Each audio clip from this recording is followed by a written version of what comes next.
The blood was still warm when I received the transmission. Commander Vex 9, the voice crackled through my neural implant. We have a situation. I paused mid-sip of my morning stimulant, the bitter liquid, suddenly tasting like ash. In 37 cycles of military service across 4 different sectors, I had learned that situations usually meant someone was about to die horribly. What I didn't expect was that someone would be us. Define situation, Lieutenant Krug, I replied, setting down my cup with deliberate care. The ceramic made a soft clink against the metal table, echoing in my cramped quarters aboard the battlecruiser Vengeance's Fury. The decimation squad is, well, sir, they are not responding to communications. My primary heart skipped a beat. Then my secondary heart compensated, pumping harder to maintain circulation. The decimation squad. Impossible. 12 of the most lethal operatives the Zalthari Empire had ever produced, genetically enhanced, cybernetically augmented, and trained since birth to kill anything that breathed, thought, or existed in any meaningful way. When was their last check-in? I asked, though part of me already knew I wouldn't like the answer. 18 hours ago, they were inserted into the human colony on Kepler 432b as planned. Target: eliminate the human diplomat Marcus Reed and his security detail. Ah yes, Marcus Reed. The human who had somehow convinced 3 of our vassal species to break their trade agreements with the Empire. The human who had, through nothing more than words and handshakes, cost us approximately 47 billion credits in lost revenue. The human who, according to our intelligence, possessed no military training, no combat experience, and no weapons beyond what his laughably primitive security team could provide. Have we attempted orbital reconnaissance? I inquired, though my mandibles were already clicking with nervous anticipation. That's the problem, sir. We tried. The reconnaissance drone went dark 12 minutes after entering the planet's atmosphere. I stood up so quickly that my chair toppled backward, clattering against the bulkhead. A recon drone? Those things are built to survive plasma bombardments. Yes, sir, we are aware. The silence stretched between us like a taut wire, ready to snap. I could hear Lieutenant Krog's breathing through the comlink, rapid and shallow. Fear had a particular sound, and it was broadcasting loud and clear from his end of the transmission. Sir, Krog continued, his voice dropping to barely above a whisper, there's something else. We received a message from the surface, audio only. It's addressed to you personally. My blood turned to ice water in my veins. Play it. The transmission that followed would haunt my dreams for cycles to come. Hello there, Commander Vex 9. The voice was distinctly human male, with that peculiar accent that denoted someone from the Terran inner colonies. But there was something else in that voice, something that made my combat instincts scream danger. My name is Marcus Reed, and I believe you have sent some very rude guests to my little party here on Kepler 4. There was a pause, filled with what sounded like humming. The human was humming while delivering what could only be a threat to a Zalthari military commander. Now, I want you to know that I tried to be hospitable, Reed continued, and I swear I could hear the smile in his voice. I really did. I offered them tea. Earl Grey, specifically. It's quite good. But they seemed more interested in, how do you put it in your language? Yes. Reducing me to component atoms. Such colorful expressions you folks have. My hands were shaking. Actually shaking. When had that started? So, Commander, I'm going to make you a deal. You can come down here yourself, and we can discuss this like civilized beings. Or, the pause stretched on for what felt like an eternity.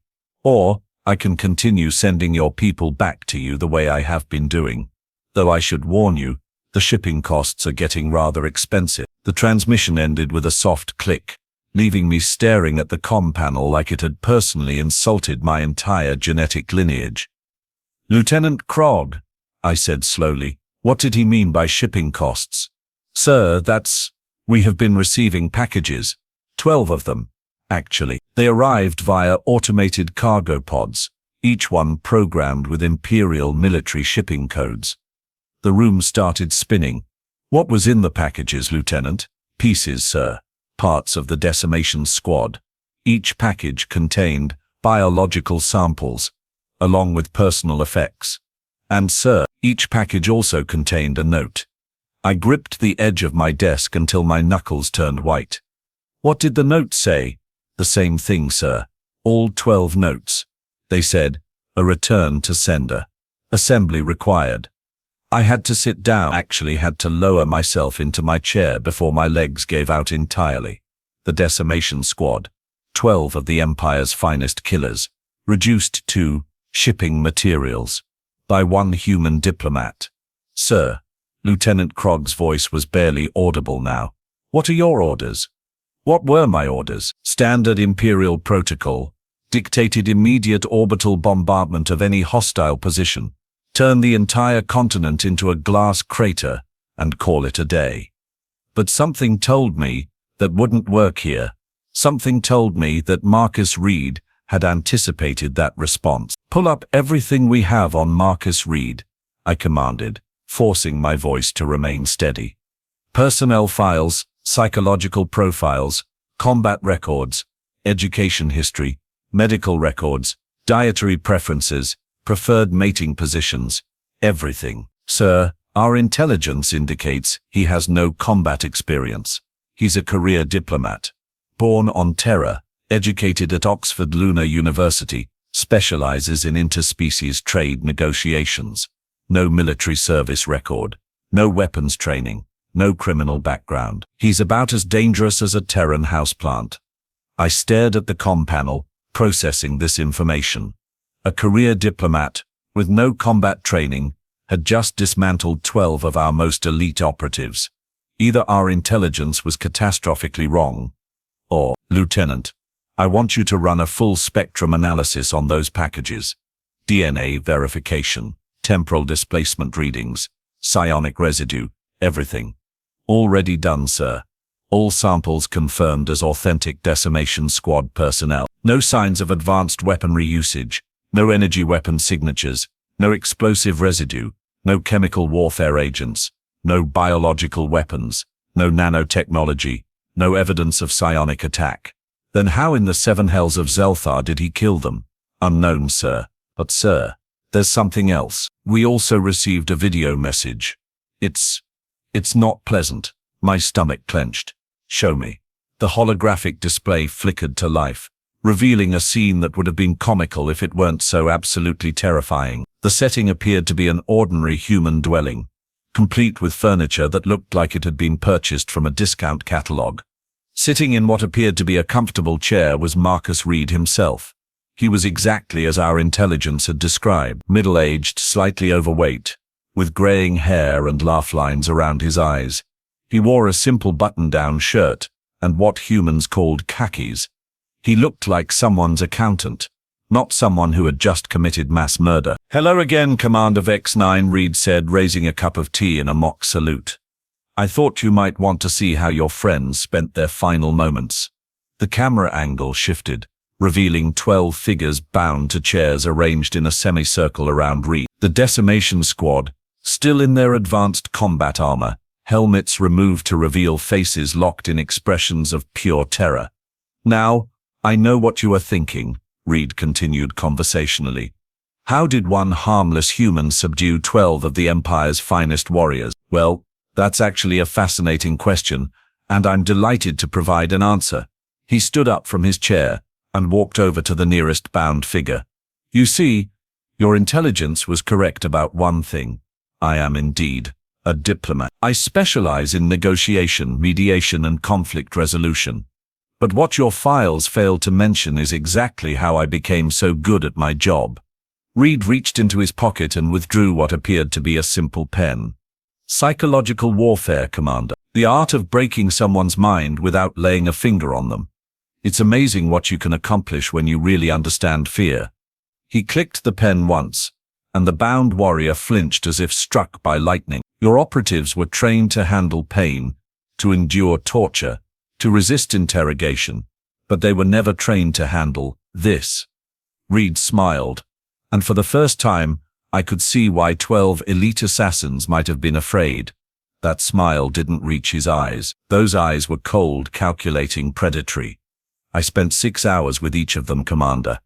6 hours explaining in exquisite detail exactly what I was going to do.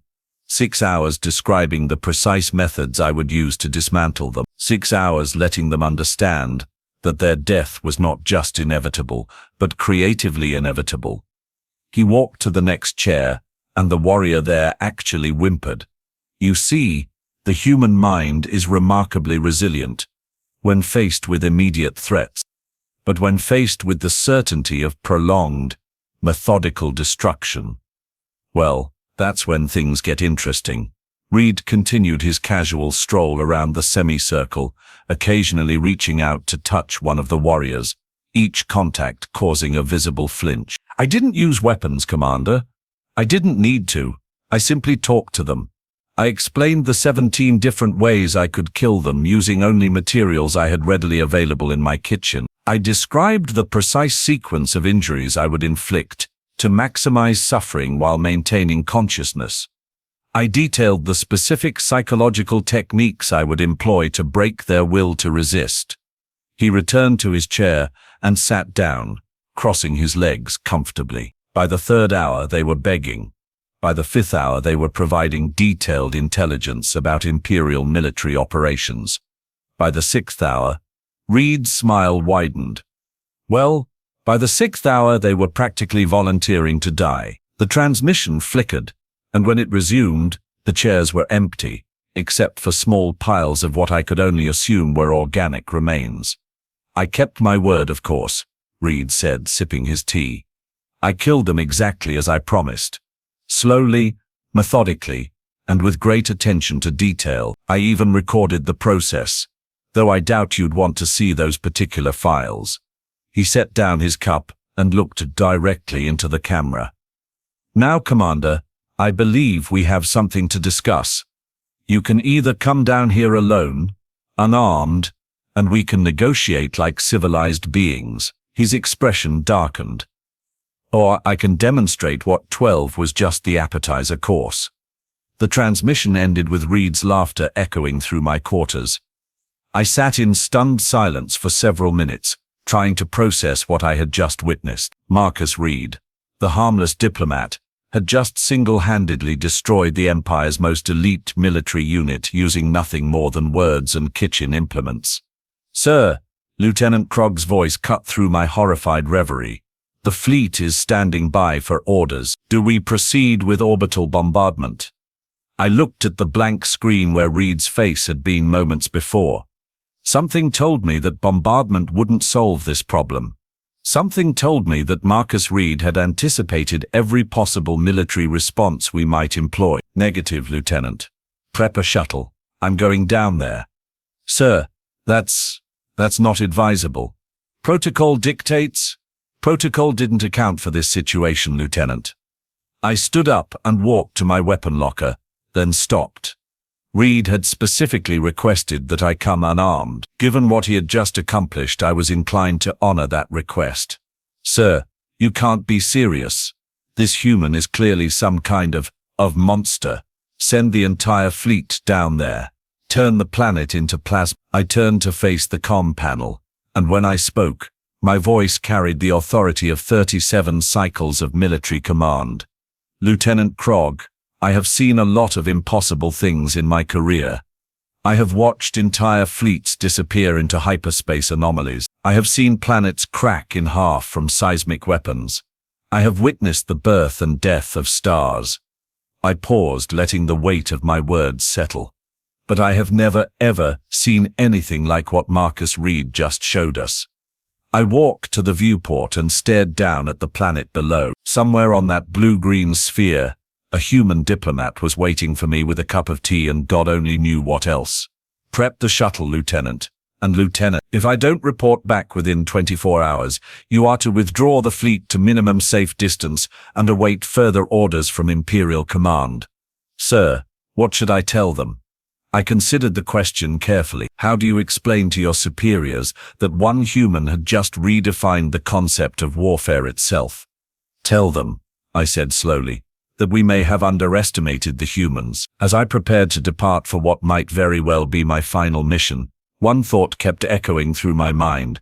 If Marcus Reed could do this to the decimation squad using nothing but psychological manipulation and kitchen utensils, what else were the humans capable of? And more importantly, how many more Marcus Reeds were out there, waiting patiently, with their tea and their terrifying smiles? The shuttle bay doors opened, revealing the vast emptiness of space. Below, Kepler 442b rotated slowly, looking deceptively peaceful. I had a feeling that peace was about to become a very rare commodity. The shuttle touched down on Kepler 442b with all the grace of a dying meteor. My piloting skills, normally adequate for basic transportation, had been somewhat compromised by the fact that my hands wouldn't stop trembling. The landing thrusters kicked up clouds of reddish dust that swirled around the viewport like angry spirits. Through the haze, I could see the human settlement sprawling before me, looking remarkably normal, which, given what I now knew about Marcus Reed, made it infinitely more terrifying. I sat in the pilot's seat for a full 10 minutes, staring at the peaceful-looking buildings and wondering if I was about to become package number 13. The residential structures were typical human architecture, blocky, functional, and painted in colors that suggested someone had let a child loose with a palette. There were gardens, for crying out loud. Actual flowers and vegetables growing in neat little rows like some kind of pastoral paradise. It was the most sinister thing I'd ever seen. Commander Vex 9, my comm system crackled to life. This is Marcus Reed. I trust your landing was uneventful. I nearly jumped out of my carapace. How did you? We are using military-grade encrypted communications. Oh, that. I could hear the amusement in his voice. Yes, well, your encryption is quite impressive. Very sophisticated. Unfortunately, it's based on mathematical principles that assume your opponent doesn't have access to quantum computing arrays. Which, I'm happy to say, is an incorrect assumption. My secondary heart stopped beating entirely. Quantum computing was theoretical technology, decades beyond anything the Empire possessed. That's impossible. Humans don't have that level of technological advancement. Commander, I think we need to have a serious conversation about what humans do and don't have. Why don't you come inside? I have prepared fresh tea. The comm link went dead, leaving me alone with my terror and the growing realization that our intelligence on human capabilities was not just wrong, but catastrophically, suicidally wrong.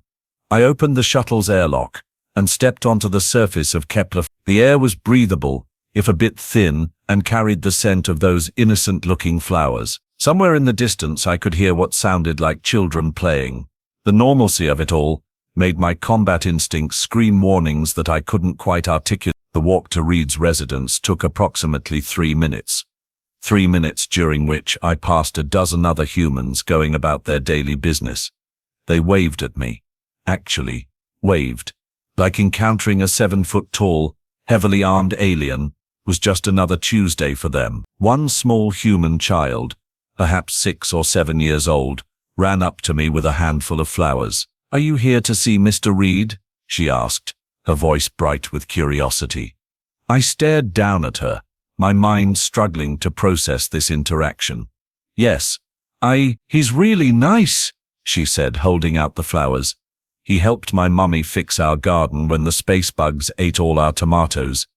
He knows lots of things about making things grow."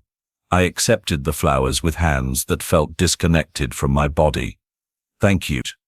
She beamed at me and skipped away, humming a little tune that sounded disturbingly similar to the humming I'd heard in Reed's first transmission. Reed's house was exactly as it had appeared in the video. Modest, well-maintained, with a front porch that featured 2 chairs and a small table. As I approached, the front door opened, and Marcus Reed himself stepped out, carrying a tray with 2 cups of tea. "Commander Vex 9, he said warmly, "so good of you to accept my invitation. Please, have a seat." I remained standing, every instinct screaming at me to maintain a defensive posture. Reed looked exactly as he had in the transmission, middle-aged, slightly overweight, wearing casual clothes that could have been purchased at any civilian marketplace. He looked like someone's uncle, not someone who had just redefined the concept of terror. "I'd prefer to stand," I said. "Suit yourself." Reed settled into one of the chairs and gestured to the tea. "Earl Grey, as promised. Though I suspect you are not much of a tea drinker. Where are the bodies?" Reed paused with his cup halfway to his lips. Straight to business. I can respect that." He took a sip and smiled. "They have been disposed of. Humanely, I might add. Despite what you might think, I'm not a monster. You dismembered 12 sentient beings and shipped them back to us in pieces." "Yes. Well, that was more of a artistic statement. I wanted to make sure I had your attention." Reed's expression remained pleasant, conversational. "It worked, didn't it?" I felt my grip tighten on the flower stems the child had given me. "You tortured them." "Commander, I think you are misunderstanding the nature of what happened here." Reed set down his teacup and leaned forward slightly. "I didn't torture your people. I simply explained to them the reality of their situation. You terrified them to death. Now you are getting it." Reed's smile widened, and for a moment, I caught a glimpse of something predatory in his eyes. "Fear is a tool, Commander. A very powerful tool when properly applied. Your decimation squad was trained to inflict physical pain and death. But they were never trained to handle existential terror." He stood up and walked to the edge of the porch, looking out over the settlement. "Do you know what the most effective weapon in the universe is, Commander?" "Antimatter warheads. Information." Reed turned back to face me. "Specifically, the right information delivered at the right time to the right person. Your assassins came here believing they were hunting a harmless diplomat. That belief made them vulnerable to a very specific type of psychological attack. You are saying you killed them with words. I'm saying I killed them with truth." Reed's voice took on a different quality, something darker and more serious. "I told them exactly what humans are capable of when properly motivated. I explained our history, our methods, our capacity for creative violence. I described in great detail the wars we have fought against ourselves and what we learned from those conflicts." My legs felt weak. I sat down heavily in the second chair, still clutching the flowers. "You see, Commander, your empire made a critical error in its intelligence assessment. You assumed that because humans appear primitive by your standards, we must be primitive in all respects. But primitive and simple are not the same thing." Reed walked back to his chair and sat down, picking up his tea again. "We have had thousands of years to perfect the art of killing each other. We have developed techniques for warfare that your people have never even considered. Psychological warfare, propaganda, terror, tactics, social engineering, mimetic warfare. These are areas where humans excel. Mimetic warfare, the weaponization of ideas, Commander. The ability to implant concepts into an enemy's mind that will destroy them from within. Your assassins were trained to resist physical torture, but they had no defense against having their fundamental beliefs about reality systematically dismantled." I stared at him, finally beginning to understand the scope of what had happened. "You didn't just kill them, you broke them." "I showed them what they were really facing," Reed corrected. "I explained that they weren't dealing with a single human diplomat, but with a species that has spent millennia perfecting the art of creative destruction. I told them about our wars, our genocides, our capacity for industrial-scale murder.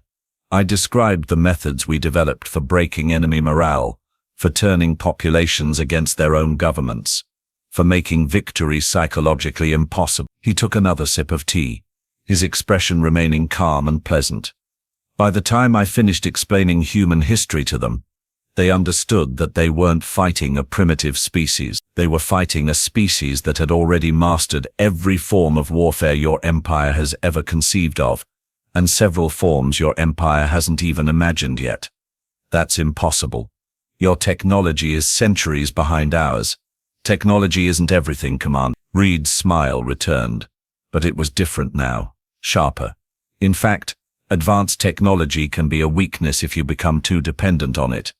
Your people have forgotten how to fight dirty, how to improvise, how to win against superior forces using nothing but creativity and determination. He gestured toward the settlement around us. Do you know what this colony really is, Commander? I looked around at the peaceful houses, the gardens, the children playing in the distance. A civilian settlement, a fortress.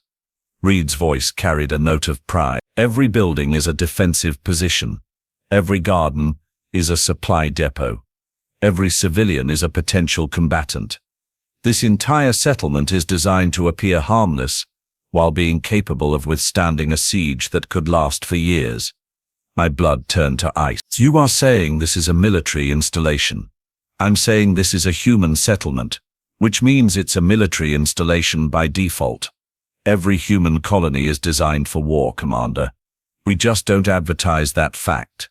Reed stood up again and walked to the porch railing. Your empire has conquered dozens of species, but you have never encountered anything like us. You have never faced an enemy that treats warfare as an art form, that views violence as a form of creative expression, that has spent thousands of years perfecting the ability to win battles they should have lost. If you are so militarily advanced, why haven't you conquered other species? Because we are not interested in conquest, Reed replied. We are interested in survival, and survival sometimes requires making examples of those who threaten us. The implications of what he was saying hit me like a plasma bolt to the chest. You are not just talking about this colony. You are talking about all human settlements. Every single one. Reed's voice carried absolute certainty.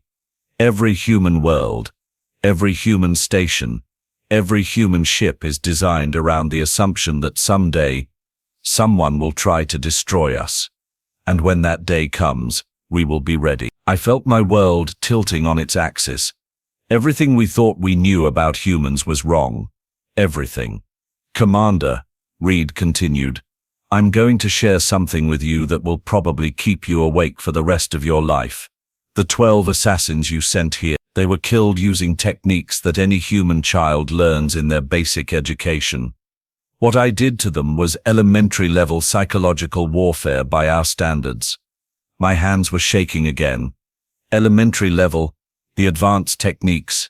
Reed's smile became genuinely terrifying. Well, let's just say that if we wanted to destroy your empire, we wouldn't need to fire a single shot. We'd simply need to convince your people that destroying themselves was the logical choice. He walked back to his chair and sat down, pouring himself another cup of tea from a pot that hadn't been there moments before. But we don't want to destroy your empire, Commander. We want to trade with you, to learn from you, to establish mutually beneficial relationship. The problem is that your empire has a tendency to try to conquer species it considers inferior, and you are telling me we can't conquer you. I'm telling you that trying to conquer us would be the last mistake your empire ever made. Reed's voice was matter-of-fact, conversational, not because we are more powerful than you, but because we are more creative. We have had thousands of years to develop techniques for defeating superior forces. We have perfected the art of making victory impossible for our enemies. I sat in stunned silence, trying to process the magnitude of what I was hearing. Our intelligence assessments weren't just wrong. They were so wrong that they constituted a threat to the survival of the empire itself. What do you want? I asked finally. Simple, Reed replied. I want your empire to reclassify humanity as a protected species. I want trade agreements that are actually fair. I want our colonies left alone to develop in peace. And I want an official apology for sending assassins to kill me. And if the empire refuses, Reed's expression didn't change, but something in his eyes made me wish I'd never asked that question. Then I will have another opportunity to demonstrate human creativity. Though next time, I might not be so restrained. The word restrained echoed in my mind. What I had witnessed with the decimation squad was Reed being restrained. Commander, Reed said, standing up and extending his hand. I'm offering your empire a choice. You can have us as friends, Or you can have us as enemies. But you cannot have us as subjects. I looked at his outstretched hand, then at the peaceful settlement around us. I thought about the child who had given me flowers, about the gardens that were apparently supply depots, about the civilians who were apparently combatants. I thought about the decimation squad, reduced to shipping materials by a man who claimed to be showing restraint. I stood up and shook his hand. "I will deliver your message to Imperial Command," I said. "Excellent." Reed's smile returned to its pleasant, almost grandfatherly quality. "And Commander, when you make your report, I want you to include one final detail." "What's that?" "Tell them that Marcus Reed sends his regards. And tell them that the next time they want to send assassins after a human, they should send more than 12. As I walked back to my shuttle, the flowers still clutched in my hand, I realized that the balance of power in the galaxy had just shifted fundamentally. The Empire had always believed that superior technology and military might were the ultimate weapons. We had just learned that the ultimate weapon was the human imagination, and that was a weapon we had no defense against. The shuttle lifted off from Kepler 42b, carrying me away from the most dangerous planet in the galaxy, a planet that looked exactly like paradise, populated by a species that had just redefined the concept of warfare itself. As I prepared my report for Imperial Command, one thought kept echoing through my mind. If there were more humans like Marcus Reed out there, then the Empire's days of unopposed expansion were over. But that thought was interrupted by another transmission from the surface. "Commander Vex 9, Reed's voice crackled through the comm system. "Before you leave, there's one more thing I'd like to show you. Consider it a bonus demonstration." My blood froze. What kind of demonstration? Oh, nothing too dramatic, just a small illustration of what happens when humans get creative with standard Imperial technology. "Could you do me a favor and check your long-range sensors?" I activated the sensor array with trembling fingers, and what I saw made my primary heart stop beating entirely. The display showed 12 objects moving toward the fleet at impossible speeds. Objects that were broadcasting Imperial military identification codes. Those are Imperial attack shuttles," I whispered. "We're Imperial attack shuttles," Reed corrected cheerfully. "Now they are something else entirely. You see, your assassins were kind enough to provide me with some fascinating examples of your military technology. And humans, well, we have this terrible habit of reverse engineering things and then improving upon them. The sensor readings were impossible.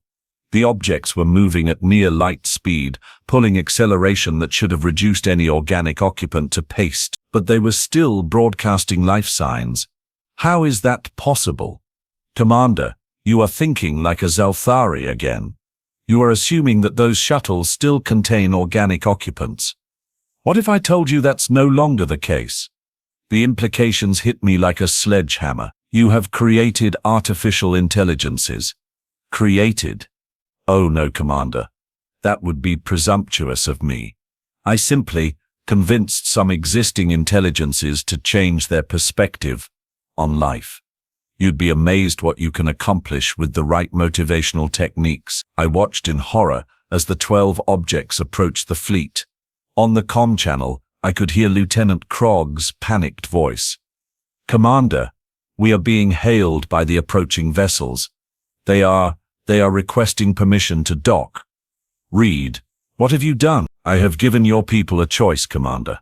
They can either accept my terms for peaceful coexistence, or they can discover what happens when humans apply their creativity to military technology on a larger scale." The first shuttle docked with the flagship, and immediately the comm channels exploded with screaming.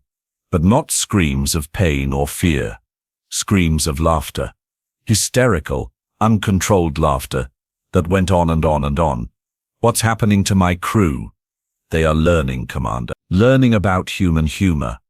You see, I have programmed those shuttles with a very special payload.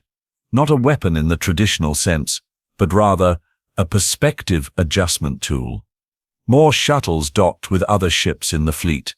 More laughter echoed through the comm channels. But underneath the laughter, I could hear something else. Conversations. My crew members talking to each other, but their voices were different. Lighter, more human. Reed, you are changing them. I'm not changing them, Commander. I'm simply showing them what they could become if they chose to embrace cooperation instead of conquest. The human perspective is remarkably infectious when properly introduced. I watched my fleet on the tactical display, seeing ship after ship go dark as the shuttles docked and deployed their mysterious payload. But they weren't being destroyed. They were converted. This is impossible. You can't just change an entire military mindset. Can't I? Reed's voice carried that same pleasant tone that had become so terrifying. Commander, humans have been changing minds for thousands of years. We call it education, propaganda, cultural exchange, religious conversion, advertising, therapy, brainwashing. We have dozens of terms for the same basic process. A new voice crackled through my comm system. Lieutenant Krug, but different somehow. Commander Vex 9, this is Lieutenant Krug. I'm calling to report a change in our mission parameters. Krug, what's your status? Sir, I have been having the most fascinating conversation with our new friends. Did you know that the average Imperial citizen works 14 hours a day while the average human works only 6? And yet their productivity per capita is actually higher than ours. I stared at the comm panel in disbelief. Lieutenant, report to medical immediately. You have been compromised. Compromised? Sir, I think I have been liberated. We have been approaching this all wrong. Instead of trying to conquer the humans, we should be learning from them. They have developed social and economic systems that are demonstrably more efficient than our own. More voices joined the conversation. My entire fleet, talking excitedly about human innovations in agriculture, medicine, education, entertainment, and social organization. They sounded happy. When was the last time I'd heard Imperial military personnel sound genuinely happy? Reed, what have you done to them? I have introduced them to the concept of quality of life, Commander. It's a human innovation that your empire seems to have overlooked in favor of military expansion and resource exploitation. Through my viewport, I could see the fleet. The ships were still there, still intact, but their running lights had changed color. Instead of the traditional Imperial red, they were now displaying a soft blue-green pattern that was somehow soothing to look at. Commander, came another voice from the fleet. This is Admiral Thex Prime aboard the Vengeance's Fury. I'm hereby ordering a complete cessation of hostile operations against human settlements. Admiral Thex Prime, she was the most hard-line military commander in the Empire, known for her ruthless efficiency and unwavering loyalty to Imperial doctrine. Admiral, what's your status? My status is enlightened, Commander. Do you have any idea how much energy and resources we waste on military campaigns? The humans have shown me projection models that demonstrate how we could increase overall Imperial prosperity by 73% simply by redirecting military spending toward infrastructure and education. I was living through the impossible. My entire fleet, the pride of the Imperial Navy, had been converted to human sympathizers in a matter of minutes. Reed, this is an act of war against the Empire. On the contrary, Commander. This is an act of peace. Your people are discovering that there are alternatives to constant warfare and expansion. They are learning that cooperation can be more profitable than conquest. You have brainwashed them. I have educated them. There's a difference, though I understand why you might find it difficult to distinguish between the two. The comm channels were filled with excited chatter as my crew members discussed human innovations they'd learnt about: sustainable energy systems, medical technologies that could extend lifespans by centuries, agricultural techniques that could feed populations using a fraction of the resources currently required. But the most fascinating thing, Admiral Thex Prime's voice cut through the chatter, is their approach to conflict resolution. Instead of destroying enemies, they convert them into allies. It's remarkably efficient. Reed, I said slowly, how many of our fleets have you done this to? This is the first, Commander. But it won't be the last. You see, your converted crew members are going to return to Imperial space with some very interesting ideas. And humans? Well, we are very good at spreading ideas. The full scope of what was happening began to dawn on me. Reed hadn't just defeated a single fleet. He had created a vector for ideological infection that would spread throughout the entire empire. You are going to destroy our civilization. I'm going to improve your civilization, Commander.